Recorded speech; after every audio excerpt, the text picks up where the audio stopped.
Hello everybody, and welcome back to Season 4 of Ship-Faced.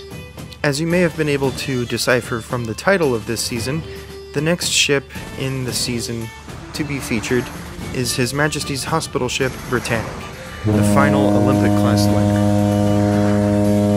Welcome to Episode 1 of The Olympian Giant. With the loss of Thomas Andrews on the night Titanic sank, a new designer had to lead the team for designing RMS Gigantic. Alexander Carlisle stepped up to the plate and led the team to design the ship. With her final design approved, there was only one hiccup in allowing the ship to continue creation, and that was with the name. In Greek mythology, the giants and the titans challenged the gods and failed. Likewise, for White Star Line, Titanic and the currently named Gigantic sank. So in the hopes of avoiding any potential bad karma, as it were, the team decided to rename the ship after the nation, Britannic. Britannic was built in the exact same shipyard, Harland and Wolff, in Belfast, Ireland, the same shipyard that built her two other sisters, Olympic, the first in her class, and Titanic. It's important to note that Harland and Wolff, surprisingly, is still around today, and has continued building merchant vessels for the world. In very heavy competition, Germany's ocean liners were reigning supreme. The SS Imperator, which comically earned a nickname the Limperator due to her uncanny inability to cease rolling. In fact, her rolling was so severe that even tied up at a dock, the ship would list heavily. And funny enough, you can actually see her listing in this picture here. Though not sisters, the Vaterland accompanied the Imperator in German maritime supremacy, providing incredible amounts of luxury across all classes to passengers.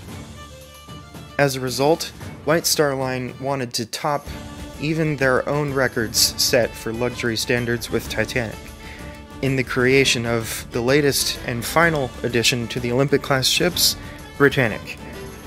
She was intended in every way to be the answer to Germany's Vaterland and Imperators, re-establishing themselves as the most luxurious ships at sea.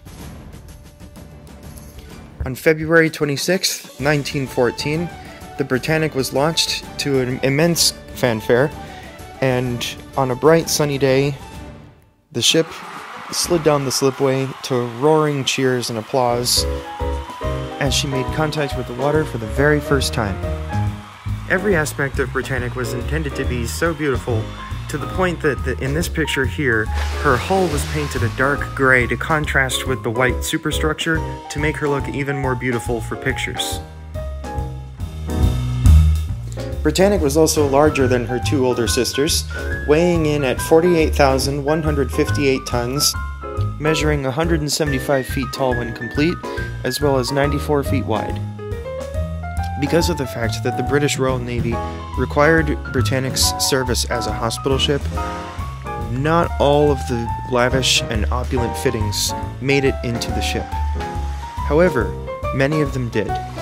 Heavily influenced by the Edwardian era, Britannic's interiors included rich dark woods, lots of gold and stained glass finishings, as well as many other beautiful appointments. The ship's surgeon, Dr. Beaumont, referred to the Britannic as the world's most wonderful and beautiful infirmary at sea. Fully loaded with nurses and patients, Britannic, with every hospital bed full, could tend to 3,309 wounded soldiers.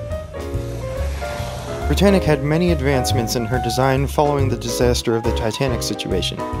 The most obvious are the gantry davits, the large yellow 30-foot cranes holding up to 7 or 8 lifeboats each. In addition to that, Britannic had a second skin of steel on the inside of the ship that ran the full length and the full height of the hull. This was an extension of the double bottom hull, a design feature that had been established years before Titanic, and this was intended to be a secondary auxiliary hull in case Britannic sideswiped an object similar to Titanic's iceberg.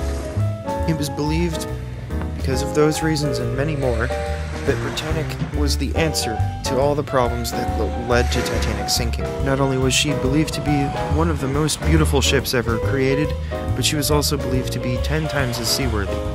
A huge special shout out and thank you to the Roller 3D Etsy model company. You can find them at the link in the description for this video. If you're interested in this model or others, he has beautiful, very accurate models. Alright everybody, that's all for episode 1. Thank you so much for watching, and be sure to tune in next week and find out about her maiden voyage and early career. Be sure to like and subscribe to my channel, Shipfaced.